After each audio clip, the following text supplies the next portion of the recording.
اے میرے محبوب رات کو تہجد ادا کیجئے، عسیٰ ان یبعثک ربک مقاما محمودا، ہو سکتا ہے اللہ آپ کو مقام محمود عطا فرمائے۔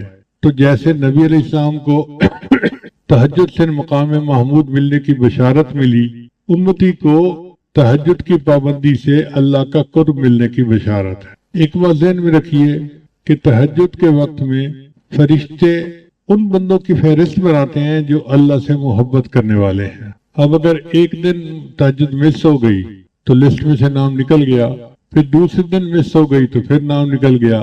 اگر 10 مرتبہ مہینے میں نام نکل جائے تو اس کا مطلب ہے کہ اللہ کے چاہنے والوں کی فہرست میں ان کا نام ہی شامل نہیں ہوگا۔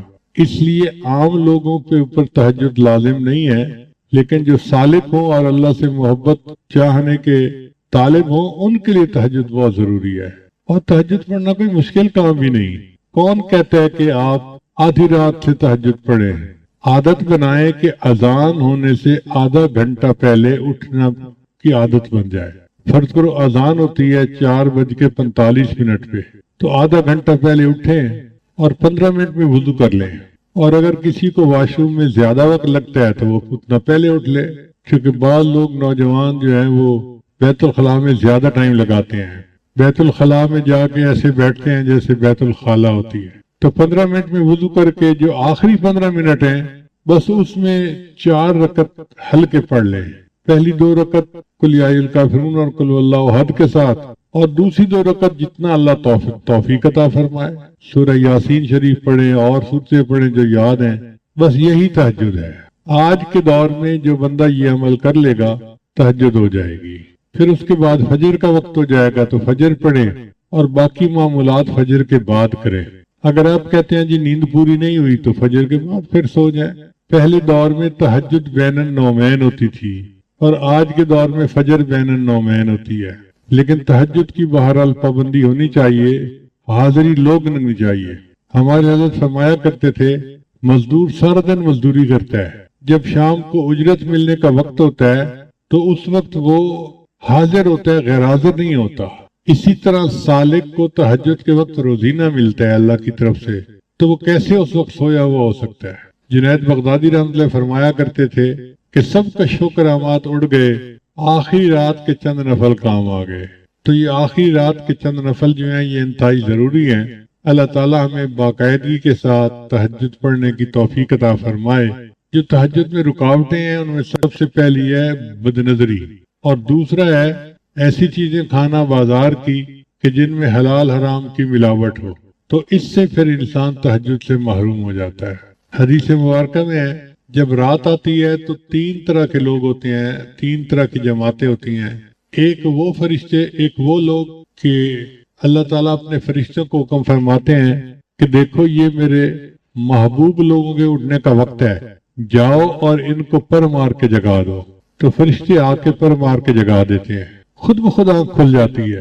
میاں محمد بخش رحمۃ اللہ فرماتے ہیں رات پویتے بے دردانو مٹھی نیندر آوے، رات پویتے بے دردانو مٹھی نیندر آوے، درد مندانو یاد سجن دی ستے آن جگاوے۔ اور جو درد مند ہوتے ہیں ان کو سجن کی یاد سوتے کو جا کے جگا دیتی ہے۔ تو اللہ کرے کہ ہم بھی ان لوگوں میں شامل ہوں کہ جن کو محبوب کی یاد سوتے میں آ کے جگا دیتی ہے۔ اور دوسرے گروہ کے لوگ ہوتے ہیں یہ اللہ کے مقربین ہوتے ہیں۔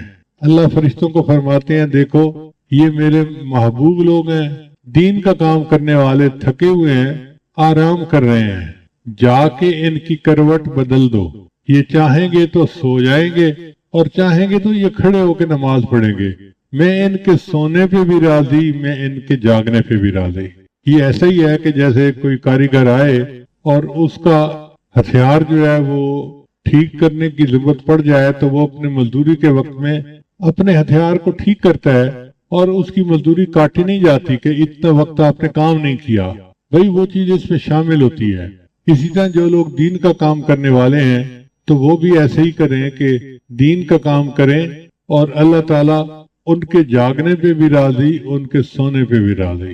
پھر تیسرا گروہ ہوتا ہے اللہ تعالیٰ اپنے فرشتوں کو حکم فرماتے ہیں کہ جاؤ یہ وہ میرے بندے ہیں جن کو میں پسند ہی نہیں کرتا، تم جا کے پہرا دو کہیں یہ نہ اٹھ جائیں میں ان کی شکل ہی دیکھنا پسند نہیں کرتا۔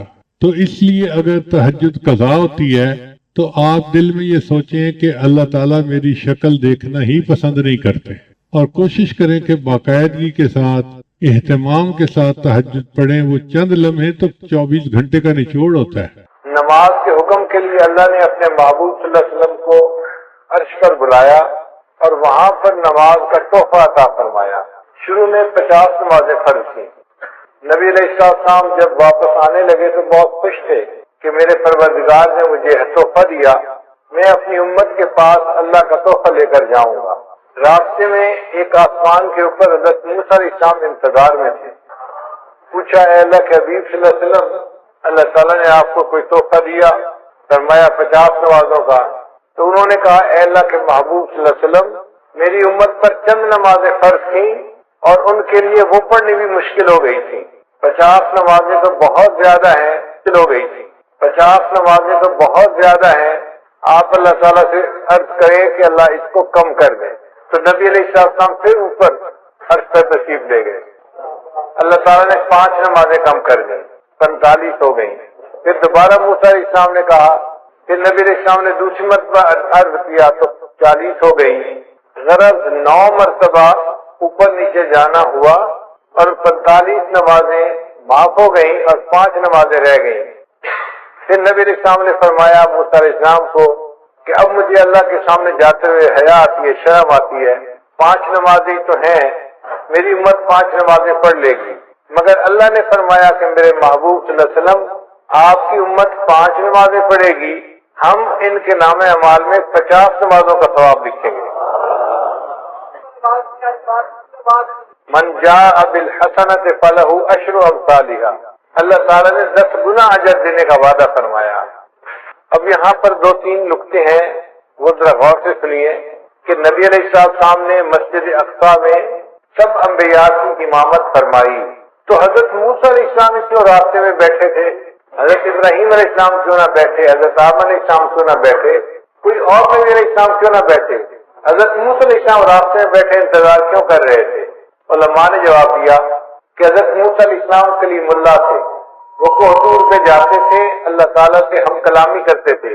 ہم کلامی کرنے سے ان کے دل میں چاہت ہوئی کہ اے اللہ، میں آپ کا دیدار کرنا چاہتا ہوں، رب ارنی انظر الیک۔ اب انہوں نے جب اللہ سے فریاد کی تو اللہ نے فرمایا، میرے پیارے موسیٰ علیہ السلام، دنیا میں تم زیارت نہیں کر سکتے، انک لن ترانی، نہیں دیکھ سکتے۔ بلکہ اللہ تعالیٰ نے کوہ پر تجلی ڈالی تو موسیٰ علیہ السلام بے ہوش ہو کر گر گئے، اور وہ تجلی بھی 70,000 پردوں میں سے تھی۔ تو موسیٰ علیہ السلام نے سوچا کہ میں تو اللہ تعالیٰ کا دیدار نہیں کر سکا، اب اللہ تعالیٰ نے معراج پر اپنے محبوب صلی اللہ علیہ وسلم کو بلایا ہے تو محبوب اللہ کا دیدار کر کے آئیں گے، میں راستے میں بیٹھتا ہوں تاکہ میں سب سے پہلے ان کا دیدار کروں جو اللہ کا دیدار کر کے آ رہے ہیں۔ دوسرا نقطہ کہ اللہ تعالیٰ چاہتے تو 50 کو پہلی دفعہ ہی 45 کر دیتے، چلو 5 رہ گئی، 45 معاف۔ یہ 5 کر کے 9 دفعہ چکر لگانا، یہ کیا مسئلہ ہوا؟ علماء نے جواب دیا کہ اللہ تعالیٰ اگر چاہتے تو ایسا کر سکتے تھے، مگر اللہ تعالیٰ نے 5 نمازوں کو معاف اس لیے کیا کہ کل کو کہنے والے اعتراض نہ کرے کہ اللہ کے حبیب صلی اللہ علیہ وسلم کو معراج حاصل ہوا تھا، بس 1 دفعہ چلے گئے تھے۔ اللہ نے فرمایا نہیں، 1 دفعہ وہ عرش پر نہیں آئے، میرے محبوب جتنی مرتبہ چاہیں گے اتنی مرتبہ عرش کے اوپر آئیں گے۔ تو 9 مرتبہ نبی علیہ السلام عرش پر گئے اور اللہ نے 45 نمازوں کو معاف کر دیا اور باقی 5 نمازیں رہ گئے۔ اب ایک تیسرا نقطہ بڑا مزے کا ہے کہ حضرت موسیٰ علیہ السلام نے کہا کہ اللہ کے حبیب صلی اللہ علیہ وسلم 50 نمازیں بہت زیادہ ہیں، آپ کم ہونے کی درخواست کریں۔ تو کیا حضرت موسیٰ علیہ السلام نبی علیہ السلام سے زیادہ ذہین تھے؟ خود نبی علیہ السلام کو خیال نہ آیا کہ کم کروا لینی چاہیے؟ تو علماء نے اس کا جواب دیا ہے، وجہ یہ تھی کہ نبی علیہ السلام اللہ کی تجلی سے حاصل کر چکے تھے، اللہ کا دیدار کر چکے تھے۔ اس دیدار کرنے کی وجہ سے نبی علیہ السلام پر اللہ کے عشق کے ایک غلبے کی کیفیت تھی۔ اس حال میں اللہ اگر 500 نمازوں کا حکم بھی فرما دیتے تو نبی علیہ السلام اس کو بھی قبول فرما لیتے۔ جب محبوب کا جلوہ ہوتا ہے پھر بندے کو پتہ نہیں چلتا، اور اس کی دلیل یہ ہے کہ یوسف علیہ السلام کا جلوہ ہوا تھا اور مصر کی عورتوں نے اپنے ہاتھوں کی انگلیاں کاٹ دی تھی، ان کو پتہ ہی نہیں چلا تھا کیا کاٹ رہی ہیں۔ تو اگر عورتیں اپنے ہاتھوں کی انگلیاں کاٹ سکتی تھیں تو نبی علیہ السلام کو جب اللہ کا دیدار نصیب ہوا تو محبوب کا ذہن اس طرف گیا ہی نہیں کہ یہ زیادہ ہے۔ محبوب نے فرمایا میرے رب نے جو فرمایا ہے میری امت اس کو پورا کرے گی، مگر موسیٰ علیہ السلام سے تو تجلی نہیں پائی تھی، تو اس لیے انہوں نے بات کو سمجھا کہ کم ہونی چاہیے۔ تو اللہ تعالیٰ نے ایک طریقے سے 50 کا حکم تو دیا مگر اس کو 5 کر دیا اور حکم فرمایا میرے محبوب آپ کی امت 5 نمازیں پڑھے گی، میں ان کے نام اعمال میں 50 نمازوں کا ثواب لکھوا دوں گا۔ اس نماز کا حکم ہر کسی کو ہے، ساری مخلوق کو ہے۔ اللہ کی شان دیکھیے، درخت جو ہیں وہ قیام کی حالت میں ہیں، جو چوپائے ہیں وہ رکوع کی حالت میں ہیں، جو کیڑے مکوڑے ہیں وہ سجدے کی حالت میں ہیں، اور جو پہاڑ ہیں وہ قعدے کی حالت میں، تحیات کی حالت میں ہیں۔ کل قد علم صلاتہ و تسبیحہ، اللہ فرماتے ہیں ہر کسی کو اپنی نماز کا پتہ ہے کہ کیسے ادا کرنی ہے، مگر ساری مخلوق ایک ایک رکن ادا کر رہی ہے۔ انسان کو اللہ نے یہ شان عطا فرمائی، وہ تمام ارکان کا مجموعہ پوری نماز ادا کرتا ہے۔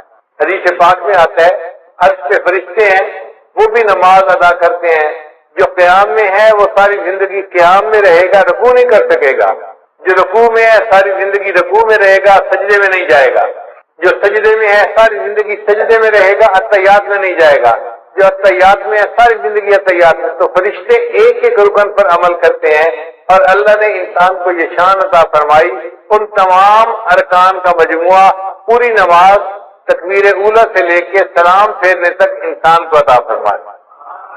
اور اس نماز کا حکم بچے کو بچپن سے دے دیا جاتا ہے۔ آپ حیران ہوں گے کہ جی بچپن سے کیسے دے دیا جاتا ہے؟ بھئی دیکھیں جب بچہ پیدا ہوتا ہے تو ایک کان میں اذان اور دوسرے میں اقامت۔ تو اذان میں کیا کہتے ہیں؟ حی علی الصلاۃ، حی علی الفلاح۔ تو نماز کے لیے بلایا نا بچے کو، تو اذان دینے کے کئی فوائد ہیں۔ ایک تو اللہ کا نام اس کے دماغ میں پہنچایا، بچے کے دماغ میں، دوسرا اس کو نماز کا حکم بھی فرمایا، اور تیسرا اس کو یہ بھی بتا دیا کہ اے بچے تیری زندگی کی اذان بھی ہو چکی، اقامت بھی ہو چکی، اب جب نماز پڑھنے میں تھوڑا سا وقت باقی ہوتا ہے اتنا تیری زندگی ہے، اس زندگی کو تو گزارے گا تو تیری نماز جنازہ کھڑی ہو جائے گی۔ اور حکم نماز اس کا بھی جو ہے نا وہ صراحت ہے۔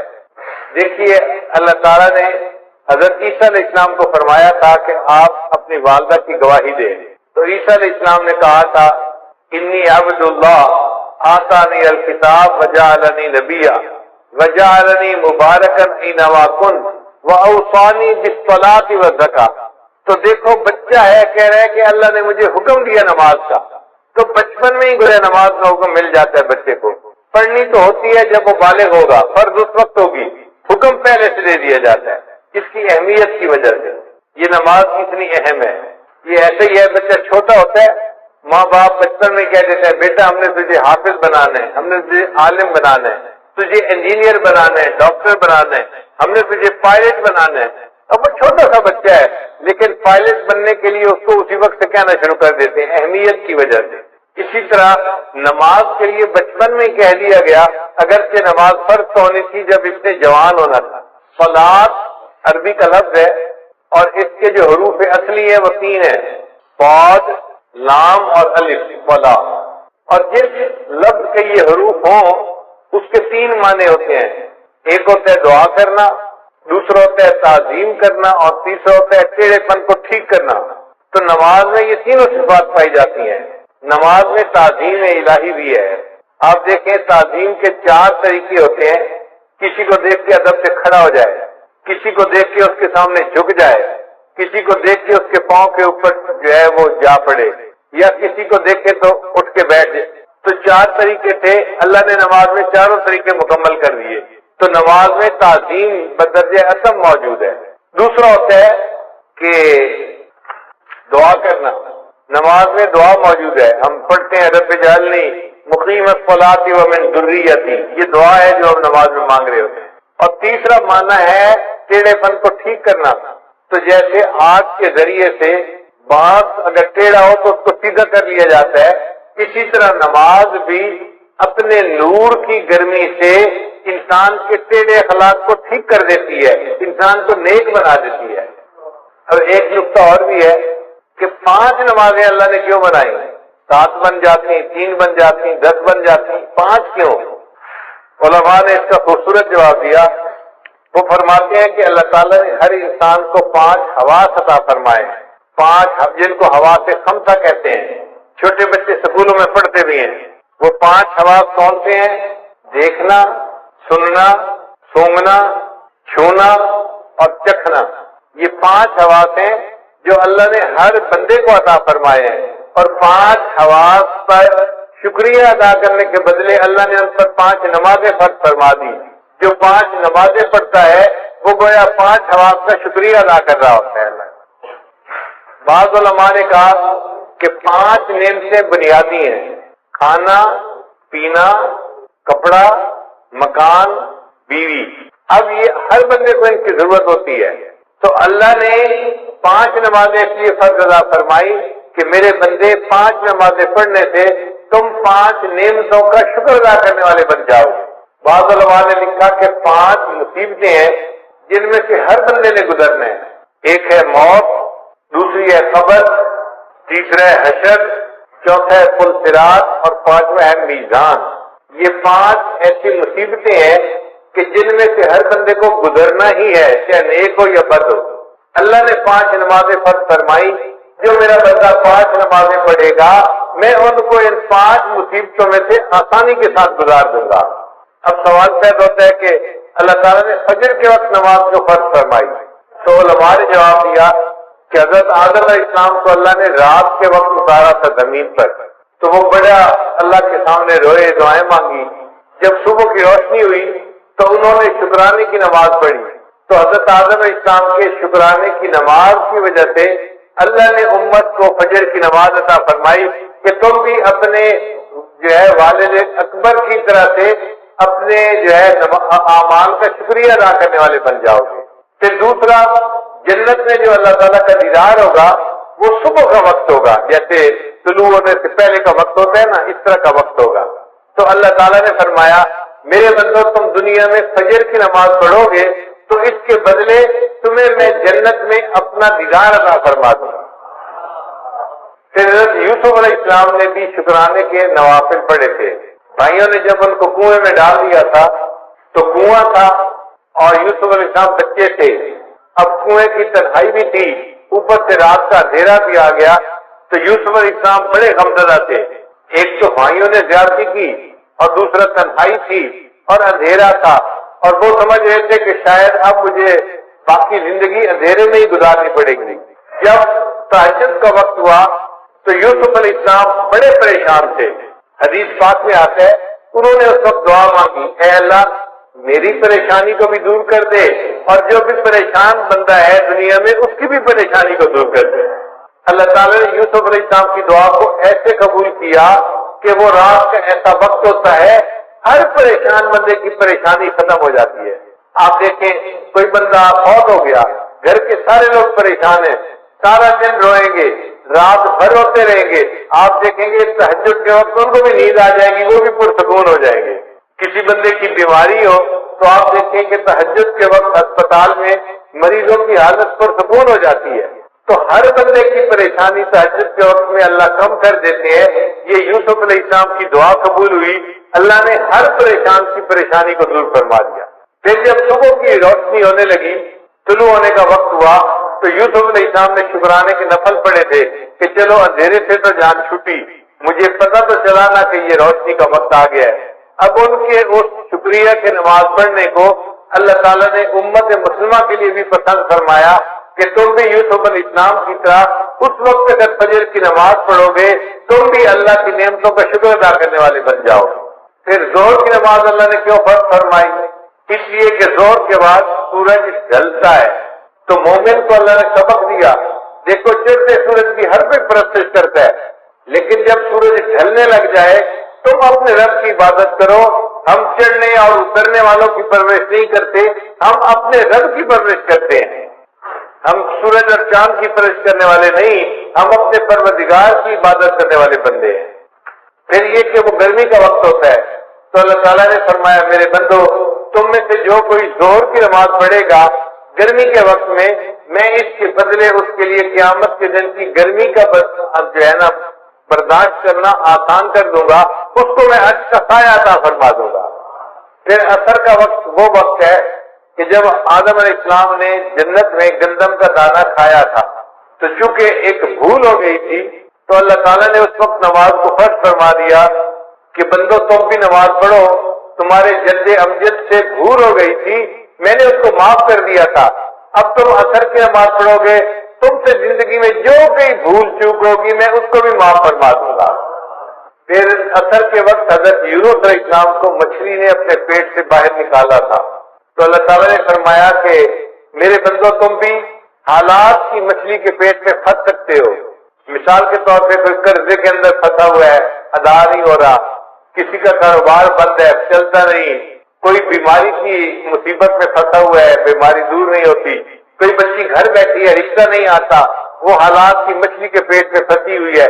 اب اس مچھلی کے پیٹ سے کیسے نکلے؟ عصر کی نماز پڑھو گے، اللہ تعالیٰ تمہیں ان مصیبتوں کی مچھلی کے پیٹ سے نکال دیں گے، مسئلوں کو حل کر دیں گے۔ پھر قبر میں جو میت سے سوال جواب ہوتا ہے تو اس وقت عصر کا وقت ہوتا ہے، تو عصر کی نماز اس لیے قائم فرمائی کہ جو بندہ عصر کی نماز دنیا میں پڑھے گا اس کے لیے قبر میں سوال و جواب کا دینا اللہ آسان فرما دیں گے۔ مغرب کی نماز اللہ نے کیوں فرض فرمائی؟ اس لیے کہ سارے دن میں جو غلطیاں ہوئی، کوتاہیاں ہوئیں، اب یہ مغرب کی نماز پڑھے گا، اللہ پورے دن کے گناہوں کو اس کے بدلے معاف فرما دیں گے۔ حضرت آدم علیہ السلام کی توبہ اللہ نے مغرب کے وقت قبول فرمائی تھی، تو امت محمدیہ کو مغرب کی نماز دی گئی کہ تم اگر مغرب کی نماز پڑھو گے اس کے بدلے ہم تمہاری زندگی کے سب گناہوں کو معاف کر دیں گے، تمہاری توبہ کو بھی قبول فرما دیں گے۔ اب عشاء کی نماز یہ اس امت کی خصوصیت ہے، پہلے کسی امت کو عشاء کی نماز نہیں ملی، عشاء کی نماز امت محمدیہ ہی کو ملی ہے۔ کیوں کہ نبی علیہ السلام کو جو معراج ملا تھا وہ عشاء کی نماز کے وقت ملا تھا۔ اللہ نے فرمایا میرے محبوب آپ کی امت عشاء کی نماز پڑھے گی، آپ کو تو میں نے جسمانی معراج عطا فرمایا، آپ کی امت کو عشاء کی نماز کے بدلے روحانی معراج عطا فرما دیا۔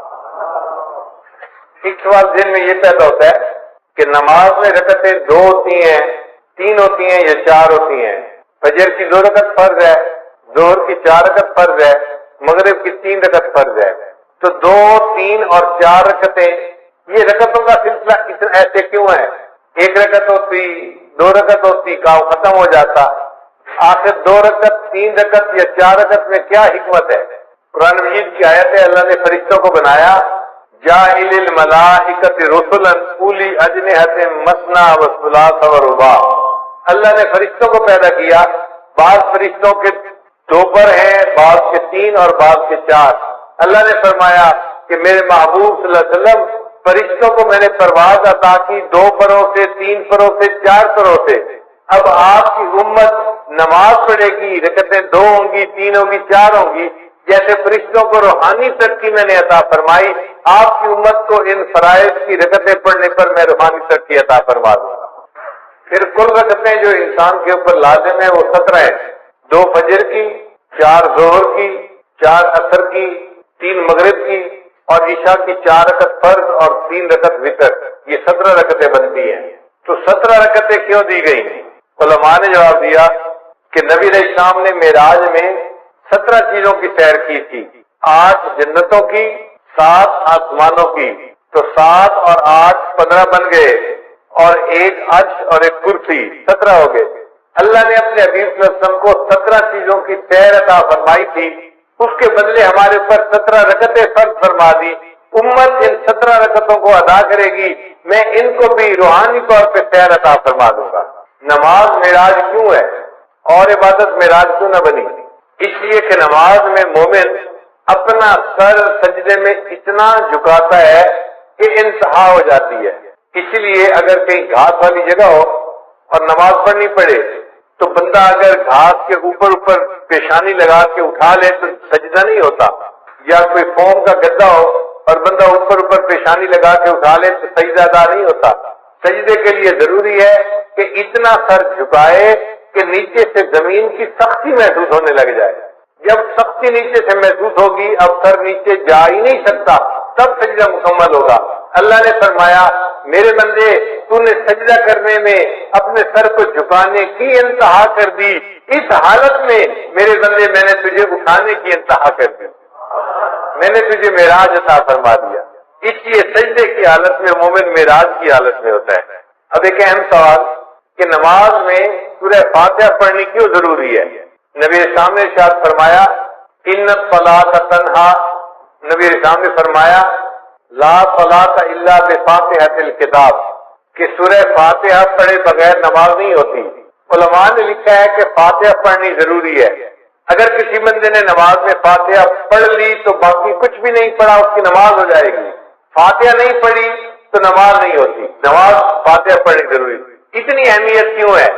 اس کی وجہ ہے وہ ذرا سمجھ لیجئے کہ اللہ تعالیٰ نے جتنی آسمانی کتابوں میں اپنے معارف کو اتارا، اس سب معارف کو اللہ نے قرآن مجید میں اتار دیا۔ پھر قرآن مجید میں اللہ نے جو کچھ نازل فرمایا اس کو اللہ نے سورہ بقرہ میں نازل کر دیا، پھر اللہ نے سورہ بقرہ میں جو کچھ نازل فرمایا اس کو سورہ فاتحہ میں نازل فرما دیا۔ اس لیے سورہ فاتحہ کو فاتحہ کہتے ہیں، یہ اوپننگ چیپٹر ہے قرآن مجید کا، اس کو باب القرآن کہتے ہیں، یہ قرآن پاک کا دروازہ ہے، یعنی پورے قرآن میں جو مضامین تھے وہ سارے کے سارے سورہ بقرہ میں آ گئے، سورہ فاتحہ میں آ گئے۔ ذرا اس پر غور کر لیجئے کہ سورہ فاتحہ میں کیسے آ گئے۔ سورہ فاتحہ میں الحمدللہ یہ دو الفاظ ہیں جو اللہ کی تعریف کرتے ہیں۔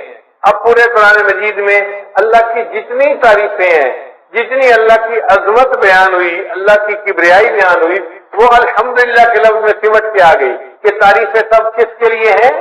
اللہ کے لیے۔ اور سچی بات یہ ہے کہ تعریفیں سجتی اللہ ہی کو ہیں، حتیٰ کہ اگر کوئی بندہ دوسرے بندے کی تعریف کرے تو وہ بھی اللہ کی تعریف کر رہا ہے، خاوند بیوی کی تعریف کرے تو وہ بھی اللہ کی تعریف کر رہا ہے۔ کیوں؟ بیوی کو کس نے بنایا؟ اللہ نے بنایا۔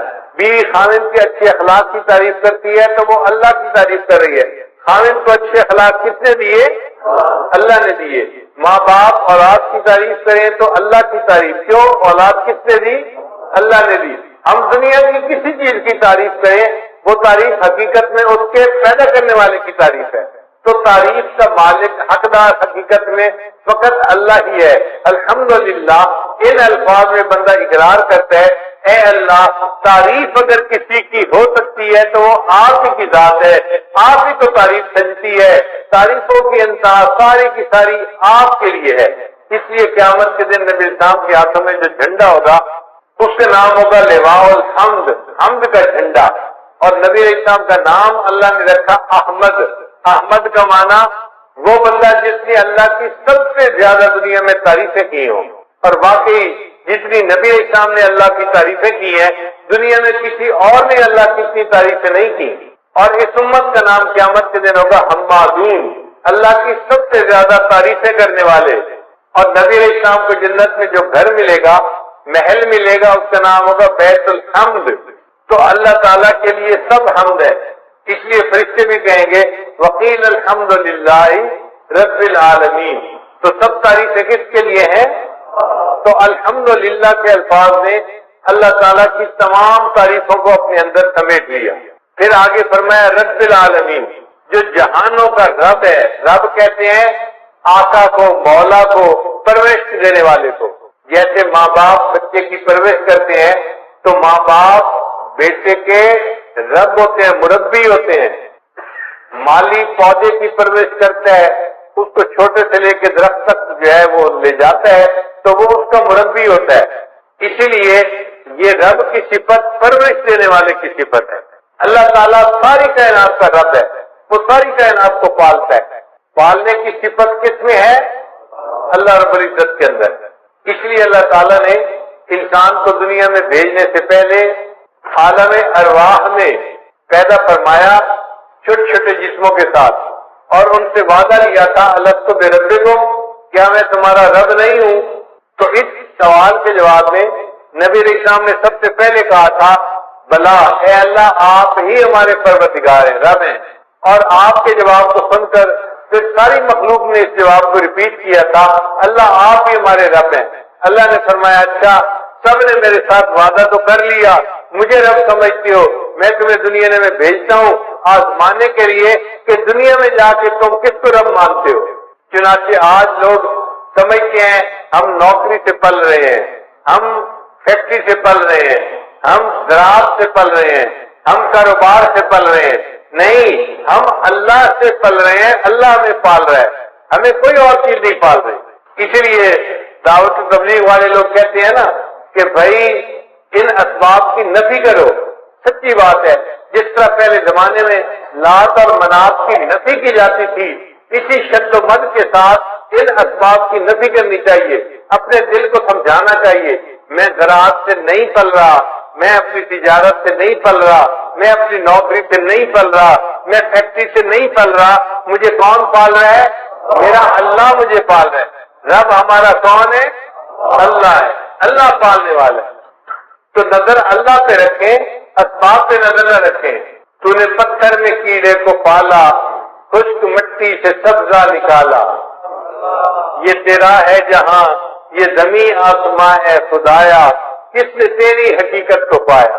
ہمارے ایک دوست تھے ڈاکٹر صاحب، وہ کہتے ہیں کہ میں اپنے بچوں کو لے کے سوار سیر کے لیے گیا، ایک پتھر مجھے نظر آیا، ذرا پنک رنگ کا تھا، تو میری بیوی کہنے لگی ہمارے جو بیٹھک ہے نا اس میں پنک رنگ کی چیزیں ہیں اور یہ پتھر بالکل اسی رنگ کا ہے، اس پتھر کو اٹھا لو گھر میں جا کے رکھ دیں گے تو یہ ان سے میچ کر جائے گا، اور تو بیچاروں کو ہر وقت میچنگ کی پڑی ہوتی ہے۔ چنانچہ وہ پتھر انہوں نے اٹھا لیا، وہ گول سا پتھر تھا، وہ کہتے ہیں کہ وہ پتھر 3 سال ہمارے گھر پڑا رہا ڈیکوریشن پیس کے طور پہ، جو آتا پتھر کو دیکھتا بڑا خوش ہوتا، کتنا خوبصورت پتھر ہے اور بالکل رنگ میچ کر رہا ہے۔ کہنے لگے کہ 3 سال کے بعد ایک دن میری بیوی گھر کی صفائی کر رہی تھی، صفائی کرتے ہوئے اس نے جو پتھر کو اٹھایا کہ میں اس کو ذرا صاف کر دوں کپڑے سے، ہاتھ سے پتھر گرا اور نیچے گر کر ٹوٹ گیا۔ جب پتھر ٹوٹا تو وہ اندر سے خالی تھا، ہالو تھا۔ کہنے لگی کہ اس نے دیکھا اندر ایک کیڑا تھا، اس نے چلنا شروع کر دیا۔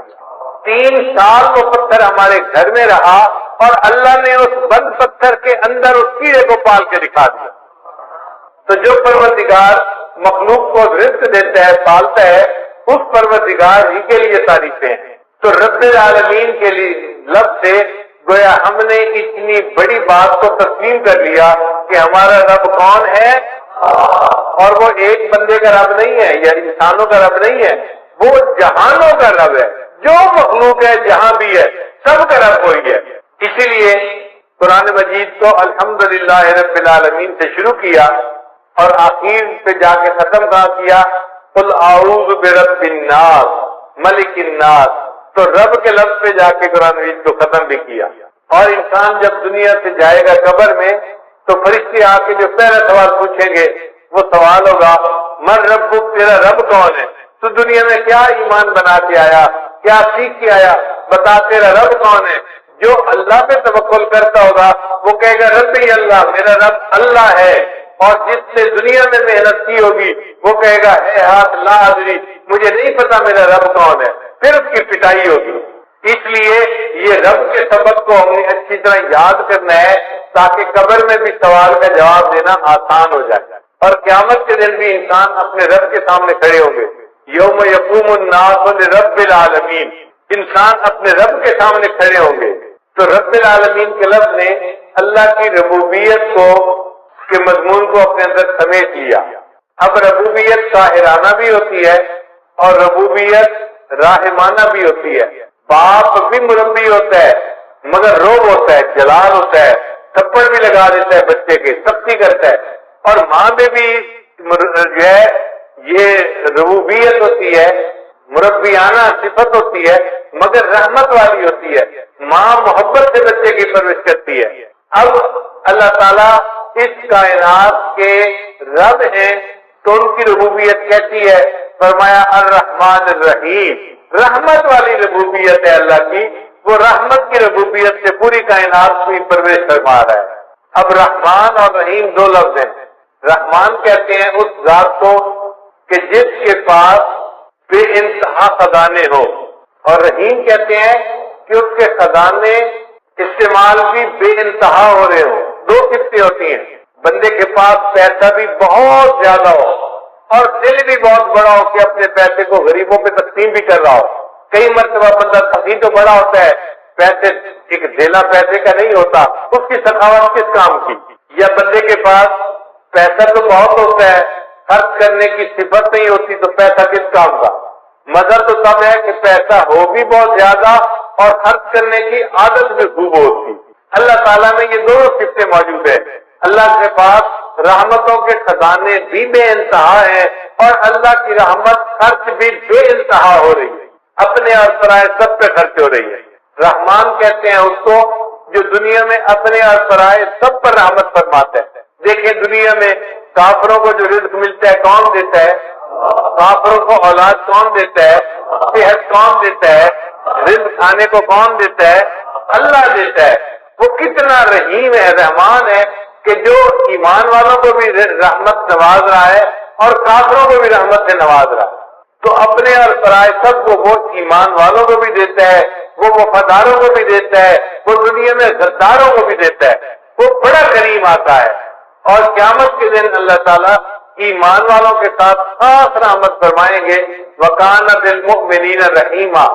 پھر رحمان کہتے ہیں کہ جس کی رحمت دنیا میں خاص ہو، اور رحیم کہتے ہیں کہ جس کی رحمت آخرت میں خاص ہو۔ تو رحمان اور رحیم کے دو لفظ لانے سے عجیب مضامین کو سمیٹ لیا گیا۔ اب پورے قرآن مجید میں رحمت کے جتنے مضامین ہیں وہ رحمان اور رحیم کے لفظ کے اندر سمٹ کے آ گئے۔ پھر اس کے بعد فرمایا مالک یوم الدین، اللہ تعالیٰ قیامت کے دن کا مالک ہے۔ ایک ہوتا ہے قیامت کے دن کا منصف ہونا، قاضی ہونا۔ بھائی دیکھیں جو قاضی ہوتا ہے نا وہ قانون کا پابند ہوتا ہے، وہ ملزم کی فیور نہیں کر سکتا۔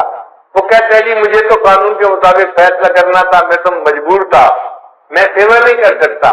اللہ تعالیٰ قیامت کے دن کے صرف منصف نہیں مالک بھی ہے، اور مالک تو اختیار ہوتا ہے، وہ جس کی چاہے فیور کرے اور جس کو چاہے معاف فرما دے۔ تو اللہ نے فرمایا میں قیامت کے دن کا مالک ہوں، میں جس کو چاہوں گا قیامت کے دن اس کو معاف فرما دوں گا، اس کی بخشش فرما دوں گا۔ تو مضمون جتنا قیامت کا پورے قرآن مجید میں آیا اس کو مالک یوم الدین کے الفاظ میں اپنے اندر سمیٹ لیا۔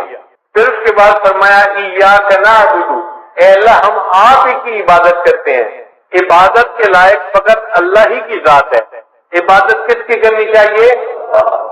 اب مشرک کیا کرتے ہیں؟ وہ کہتے ہیں ہم اللہ کی بھی عبادت کرتے ہیں۔ بھئی یہ بھی کا نقطہ نہیں چاہیے، ہم اللہ ہی کی عبادت کرتے ہیں۔ اب کوئی بندہ کہے جی نقطے سے کیا بنتا ہے؟ بھئی نقطے سے بہت فرق پڑتا ہے۔ آپ بتاؤ اگر کوئی بیوی کسی خامن کو کہے میں آپ کی بھی بیوی ہوں تو اس کو نقطہ قبول ہوگا؟ خامن کہے گا نہیں تم کہو میں آپ ہی کی بیوی ہوں۔ بھئی اگر خامن یہ نقطہ برداشت نہیں کرتا تو رب تو اللہ تعالیٰ تو بڑی عظمت والا ہے، وہ بھی شرک کا نقطہ برداشت نہیں کرتا، وہ بھی کہتا ہے عبادت کرنی ہے تو کس کی کرنی ہے؟ فقط اللہ ہی کی کرنی ہے۔ ایاک نعبد، آپ ہی کی اللہ عبادت کرتے ہیں اور آپ ہی سے مدد مانگتے ہیں۔ ہمارے حاجت روا بھی آپ ہیں، مشکل کشا بھی آپ ہیں۔ اللہ ہمارے جو ہے وہ کام کو سر انجام دینے والے آپ ہی ہیں، اللہ ہی کی طرف توجہ رکھنی ہے۔ تو مدد ہم کس سے مانگا کریں؟ اللہ سے مانگا کریں۔ مخلوق سے مدد مانگنے کی کوئی ضرورت نہیں، مخلوق مدد نہ مانگے، اللہ سے مدد مانگے جو حقیقت میں انسان کی ہر حال میں مدد کر سکتا ہے۔ مخلوق تو کبھی مدد کے لیے آ جائے گی اور کبھی کہے گی بھائی میں چاہتا ہوں کہ میں آپ کو قرض دے دوں، میرے حالات ساتھ نہیں دے رہے، میرا کاروبار ساتھ نہیں دے رہا، میری مجبوری ہے، میرے گھر والے ساتھ نہیں دے رہے۔ تو مخلوق تو مجبور ہوتی ہے، دوسرے کی مدد نہیں کر سکتی۔ ایسے مجبوروں سے مدد کیا مانگنا؟ مدد اس سے مانگو جس کو کوئی مجبوری نہیں، وہ جب چاہے جہاں چاہے جس کی چاہے ہر حال میں مدد کر سکتا ہے۔ اس کے بعد فرمایا اہدنا الصراط المستقیم، اللہ ہمیں سیدھے راستے کی رہنمائی فرما دیجیے۔ چنانچہ سب سے اہم چیز جو انسان کو مانگنی چاہیے وہ ہدایت ہے۔ اللہ سے یہ دعا مانگے اے اللہ مجھے سیدھے راستے کی رہنمائی فرما دیجیے۔ چنانچہ قرآن مجید میں ہدایت کے جتنے مضامین تھے وہ اہدنا الصراط المستقیم کے اندر سمٹ کے آ گئے۔ اب اللہ نے آگے بتا دیا کہ سیدھا راستہ کون سا ہے، تو یہ نہیں کہا کہ صراط القرآن والحدیث، قرآن اور حدیث کے راستے پہ چلنا وہ سیدھا راستہ ہے۔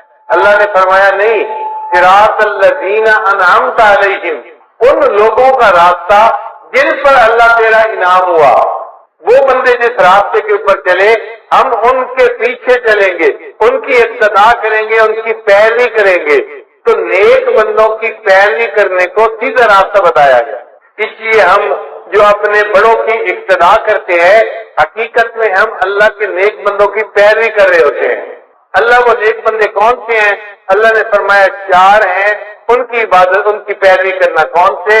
من النبیین والصدیقین والشہداء والصالحین، انبیاء، صدیقین، شہداء اور صالحین، ان 4 کی بات ماننا، ان کے راستے کے اوپر چلنا، تو سیدھے راستے پر چلنے والے بن جاؤ گے۔ تو 4 کی ماننا اور 4 کی مت ماننا۔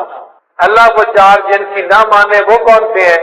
اللہ فرماتے ہیں غیر المغضوب علیہم ولا الضالین، وہ جن پر غضب ہوا اور جو راستے سے بھٹک گئے وہ 4 لوگ ہیں، ان کی نہ ماننا۔ اللہ 4 کی تفصیل کر دیجئے۔ اللہ فرماتے ہیں وہ ہیں یہود اور نصارہ اور مشرکین اور ملحدین، یہ 4 لوگ ہیں، ان کے راستے پہ بالکل نہیں جانا تم نے۔ تو 4 کی ماننی ہے، 4 کی نہیں ماننی۔